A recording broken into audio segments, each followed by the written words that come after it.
Bonjour à toutes et à tous et bienvenue dans ce Morning Bull Run. Ici Zephyr et on se retrouve sur un marché assez joli. On voit qu'on a eu une belle performance, on a eu une jolie réaction sur les taux de la Fed. On va en parler juste après. On a un marché qui a beaucoup aimé la prévisibilité des résultats qui ont été annoncés. Et on va aller voir également du côté de la data on-chain beaucoup de choses intéressantes sur les RWA. On a vraiment une explosion sur les derniers jours et les dernières semaines. C'est parti. On va commencer ce morning avec le Digital Asset Summit 2025 à New York. Donc on est sur le dernier jour aujourd'hui. Alors on a un peu d'avance sur nos amis américains en termes d'horaire, mais aujourd'hui il va y avoir le troisième jour du Digital Asset Summit à New York. Et donc pourquoi c'est intéressant? Parce que vous allez vraiment avoir énormément de personnes qui y participent. Donc vous voyez un petit peu les personnes qui vont être présentes, donc les speakers. On a Donald Trump. Donc c'est la première fois qu'on a un président des États-Unis au pouvoir qui assiste à ce genre d'événement. On a Michael Saylor, on a le Chief Economic Advisor de Allianz, on a Cathie Wood d'Ark Invest, Richard Teng de Binance. On a comme ça vraiment, littéralement, les personnes les plus influentes du monde de la crypto-monnaie. On pourrait continuer, hein. Solana, Ripple, et on a bien sûr des institutions, on a bien sûr des autorités publiques, donc l'US Attorney Office. On a vraiment énormément de participants qui vont arriver, et ce qu'il faut comprendre, c'est que ce genre d'événement, ça permet de faire se retrouver des humains au-delà des idées, et pour que deux humains s'entendent, il suffit de pas grand-chose. Et ça peut vraiment amener énormément de choses positives dans l'écosystème, que ce soit la naissance de nouveaux projets, la naissance de nouvelles régulations, la naissance d'une nouvelle branche à un projet. Ce qu'il faut comprendre, c'est que vraiment, le but, c'est qu'on a un gros réseau dans la crypto-monnaie, un réseau de personnes qui sont très influentes. Et si ces personnes s'entendent bien, si ces personnes se rencontrent, si ces personnes ont surtout, bien sûr, des intérêts en commun, et je pense que vous serez d'accord avec moi pour dire que beaucoup de personnes ont des intérêts très bien impliqués dans la crypto-monnaie. Et donc, ce qu'il faut comprendre, c'est que ça va vraiment permettre de faire avancer le débat, de faire se rencontrer les personnes. Et donc, forcément, ça va profiter à l'écosystème de la crypto-monnaie. Donc ici, vous avez un petit peu un agenda de ce qui va se passer. Vous voyez que l'intervention de Trump, par exemple, va être relativement rapide. On parle de seulement 5 minutes. Mais avec Trump, 5 minutes, ça peut vraiment être crucial pour l'écosystème des cryptos. Ensuite, il y aura 50 minutes avec Michael Saylor, donc une présentation et ensuite une conversation. Et donc comme ça, on va avoir beaucoup de choses différentes. Ça va parler RWA, ça va parler ETF, ça va parler Bitcoin, ça va parler DeFi, ça va parler beaucoup de choses. Et donc, on va probablement avoir des nouvelles de cet événement sur les prochaines semaines, les prochains mois. Peut-être qu'il y aura des choses qu'on ne saura pas et qu'on découvrira longtemps après, comme étant des conséquences de ce Digital Asset Summit. Mais voilà, on a beaucoup de choses très intéressantes qui nous attendent. On a hâte de voir tout ça. Et ces événements en physique dans la crypto, c'est vraiment quelque chose d'important. D'ailleurs, je suis curieux, dites-moi dans les commentaires si vous avez déjà participé à un événement physique en crypto, si vous pensez que ça peut vous apporter quelque chose, ou si vous aimeriez participer à ce genre de choses. Peut-être qu'il y en a en France, peut-être qu'il y en a dans d'autres pays francophones dans lesquels vous êtes, parce que je sais que vous êtes de nombreux pays différents. Il n'y en a pas qu'en France, il y en a au Canada, il y en a un peu partout. Donc prenez vraiment 5 secondes pour me dire. Et de notre côté, on continue avec une nouvelle intéressante du côté de Sergey Nazarov, donc qui est tout simplement le cofondeur de Chainlink, qui nous annonce que les États-Unis ont vraiment besoin de creuser l'écart sur la finance qui est en train de se jouer, une finance qui est de plus en plus digitalisée, et on le voit notamment avec la blockchain, un ensemble dedans tous les jours, les taurus. Mais ici, ce qu'il faut comprendre, c'est que les RWA, c'est vraiment quelque chose qui est en train d'exploser, et c'est ça que je voulais vous montrer vraiment au-delà de la news, qui est un commentaire de Sergey, le cofondateur de Chainlink. Ce que je veux vous montrer, c'est que vraiment, les RWA, c'est quelque chose qui est en train de complètement exploser. Les RWA, ce sont des Real World Assets, donc ce sont des actifs tokenisés. Ça veut dire qu'on prend quelque chose qui existe dans le monde physique, comme par exemple un immeuble ou de la dette américaine, et on le fait passer sur la blockchain.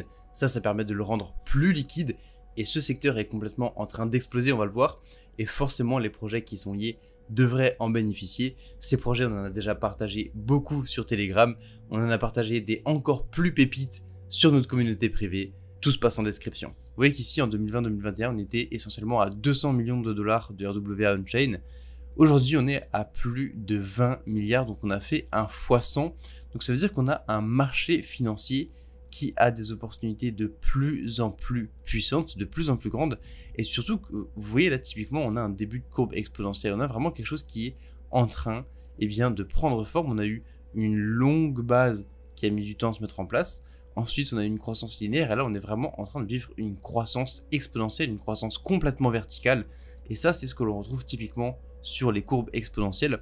Et ça nous indique quoi? Ça nous indique que si on a le momentum et l'inertie qui se mettent en jeu, eh bien on va continuer à avoir cette croissance exponentielle et on pourrait avoir un secteur d'RWA qui explose complètement dans les semaines, mois et années à venir.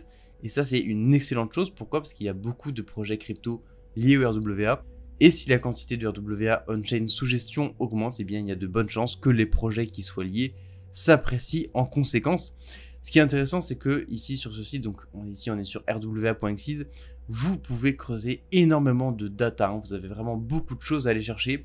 Vous pouvez voir notamment de manière assez surprenante qu'on a ZK5ERA qui a vraiment 23% de part du marché sur l'RWA. Alors honnêtement, ça me semble tellement gros que j'ai un doute sur le chiffre, parce que je sais qu'il y a d'autres acteurs quand même qui sont conséquents. Bien sûr, Ethereum reste le dossier majeur, mais vous voyez que ZK5 qui est en train de s'imposer et vraiment de se faire un nom. On voit également tous les assets, tous les protocoles qui sont utilisés. On parlait de Securitize hier ensemble dans le Morning et Taurus. Voilà, il y a beaucoup de choses qui sont disponibles d'aller voir et on voit vraiment cette explosion des RWA qui est en train de se jouer. Vous pouvez voir bien sûr la répartition des RWA. Vous voyez que c'est essentiellement et beaucoup dans le crédit privé, c'est-à-dire le fait de prêter de l'argent à des entreprises ou des institutions. Ça, c'est quelque chose qui se fait beaucoup et qui crée énormément de valeur dans l'écosystème, mais aussi dans la finance générale. D'ailleurs, si l'analyse on-chain, ça vous intéresse, je vous ai préparé une masterclass de 30 minutes. Alors celle-là, elle est destinée uniquement à notre communauté que l'on chouchoute, vraiment, on les gâte beaucoup. Mais vous avez un extrait de 10 minutes où vous avez vraiment une présentation assez honnête de l'analyse on-chain et vous avez également l'analyse de plusieurs indicateurs. Donc si ça vous intéresse, ça se passe directement sur le canal Telegram de Moon. Voilà, c'est un cadeau, c'est gratuit, c'est le premier lien en description et on continue.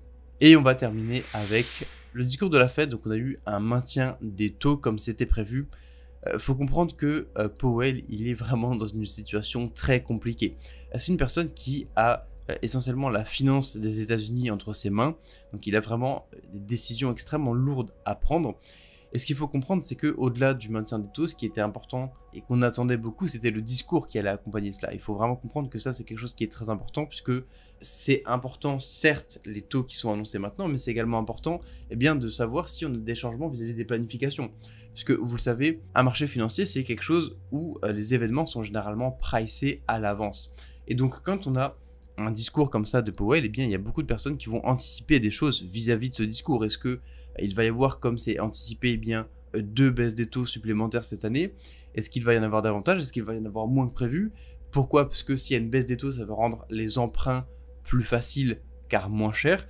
Donc il va y avoir plus d'argent qui va être emprunté et donc plus de liquidité qui va arriver sur les marchés. Donc Jérôme, il a la pression parce que tous les investisseurs veulent qu'il baisse ses taux, mais en même temps, il doit réguler l'inflation, donc il y a un travail à faire. Et de ce côté-là, il y a Trump qui joue avec les frais de douane et il s'en sert comme arme de menace pour vraiment obtenir tout ce qu'il veut. Et donc, en fait, il doit jongler avec plusieurs choses. Il doit prendre des décisions extrêmement importantes pour les finances des États-Unis, qui est un sujet relativement sérieux quand même, je pense que vous en conviendrez.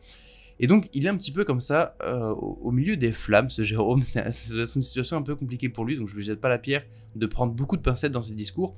Mais voilà, ce qu'il nous annonce, c'est que, essentiellement, les risques de récession ont augmenté, mais ne sont pas élevés.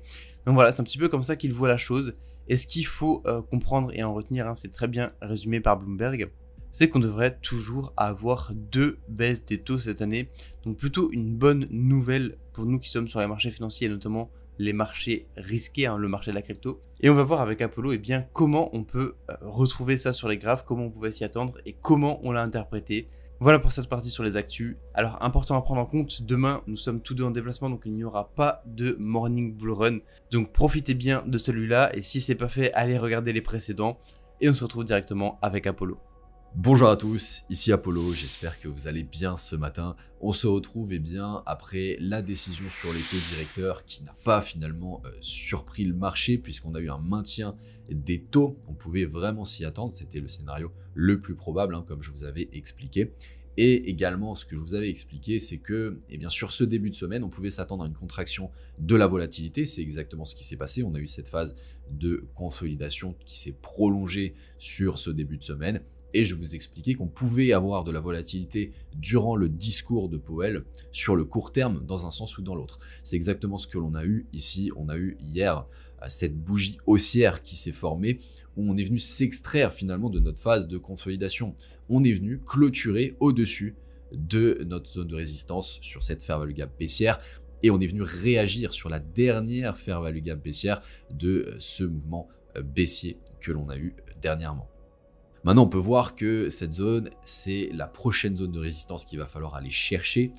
Ce que l'on ne veut absolument pas voir, c'est une clôture en dessous du corps de la bougie d'hier, parce que ça voudrait dire tout simplement qu'on ravale, entre guillemets, le dernier mouvement. Alors, on peut voir une mèche sur ce niveau, tout simplement pour aller prendre la liquidité et repartir plus haut, mais voir une clôture en dessous de ce niveau, eh bien, pourrait annoncer tout simplement qu'on viendrait chercher un nouveau plus bas et continuer cette tendance baissière sur le court terme qui s'est créée en daily. En tout cas, pour le moment, vous voyez, c'est plutôt bullish. On a un pattern en sweep and close sur la journée tout simplement de mardi. On est venu chercher la liquidité, clôturer à l'intérieur du range, et sur la journée d'hier, on a eu cette bougie englobante qui est venue clôturer au-dessus de notre zone de résistance. On se méfie tout de même parce que eh bien, ce mouvement-là, ça peut être ce qu'on appelle un inducement. Donc, en français, un mouvement d'induction, donc pour induire en erreur le marché, pour aller chercher la liquidité au-dessus de ces points hauts, avant tout simplement de continuer plus bas.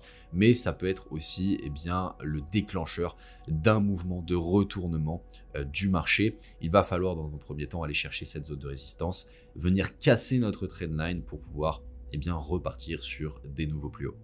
Avant de passer à Ethereum et les altcoins, vous pouvez récupérer un maximum de valeur sur la partie trading dans le canal Telegram. Je vous ai fait eh bien, un point complet d'ailleurs hier sur les taux directeurs en vous expliquant eh bien, l'impact que ça peut avoir sur les différents marchés. Ça vous permet de comprendre eh bien, pas mal de choses. On aborde tout un tas de sujets, notamment la gestion de capital, l'analyse technique, les propres firmes, tout un tas de choses. C'est totalement gratuit.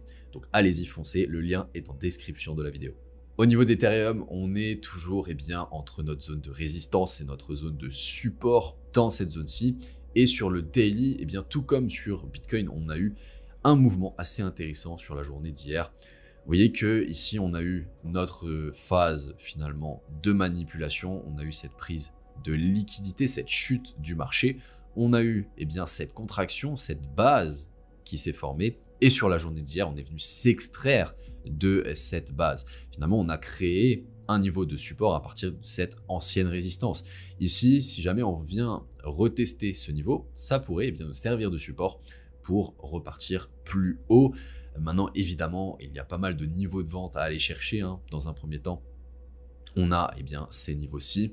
Si on vient clôturer au-dessus de ce niveau, on pourrait assez facilement venir chercher ce prochain niveau de liquidité qui va être clé, puisqu'ici, on a eh bien, tout simplement la prochaine zone de supply ici avec la fair value gap sur ces niveaux qu'il va falloir venir chercher. Si on vient clôturer en dessous du point bas de la journée d'hier, et eh bien là c'est plutôt bearish et on pourrait venir chercher un nouveau plus bas sur Ethereum avant éventuellement de repartir sur des plus hauts. Pour l'instant, on n'y est pas, tout simplement, on est dans ce scénario où on viendrait chercher les prochains niveaux de vente, mais on n'a pas de confirmation sur le court terme vraiment suffisante pour nous dire que là, on a tout simplement un retournement du marché dans cette zone.